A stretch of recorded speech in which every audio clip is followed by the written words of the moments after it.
This is bad news if you believe, however, that happiness cannot change and that you cannot change. However, we found that there's actually extraordinary ways that we actually can change. Our brains are much more malleable than we thought just 10 years ago, when I would have told you that your brain cannot change after adolescence. We found that that's not true at all. And there's some very specific ways you can increase your happiness that we've researched. You can change your baseline. Positive psychology is not about being happy all the time. It's about raising the baseline that you're fluctuating around. Writing 5 things you're grateful for every morning. Just doing this simple 30-second intervention changes your happiness over the next 24 hours, and if you do it for 21 days straight, affects your happiness over the next course of the next 6 months. The reason is your brain is actually devoting more resources to being able to look for good things in your life as opposed to stresses and hassles, which is where it steals its resources from. You get better at navigating your life by doing a 30-second intervention in the morning. Journaling, if you write for 3 minutes about a positive experience once a day, every day for 30 days, you see a 50% drop in doctor visits, according to researchers like Penny Baker. You're found to be more social and your immune system improves.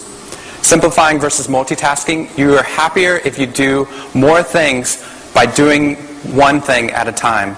iPods should absolutely multitask. Humans were not created to do so. We find that it increases our stress level, and stress eats away at every organ in our body. Utilizing your strengths. Find out where your strengths are in your life. Find out where your value is. And individuals that report that they use their strengths in their everyday life find that they have the highest levels of energy, highest levels of productivity, and the highest levels of success of whatever they want to achieve. And that has a ripple effect to their weaker areas. So don't focus just upon your weak areas. Exercise, you've heard this already today, but exercise has been found to be equally as powerful an antidepressant as antidepressants. That in and of itself is a remarkable fact. And meditation, just watching your breath go in and out, changes the way your brain structures itself and changes the electrical impulses in your brain, increasing gamma waves in your brain, which are related to insight and that eureka experience of aha. This is done by watching your breath. You're breathing anyway. You might as well watch it. So why is this so difficult? Let me conclude by saying this. I think it's too difficult for 2 reasons.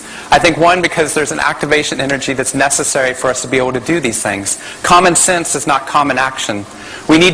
Activation energy is the initial investment of energy necessary to accomplish a task.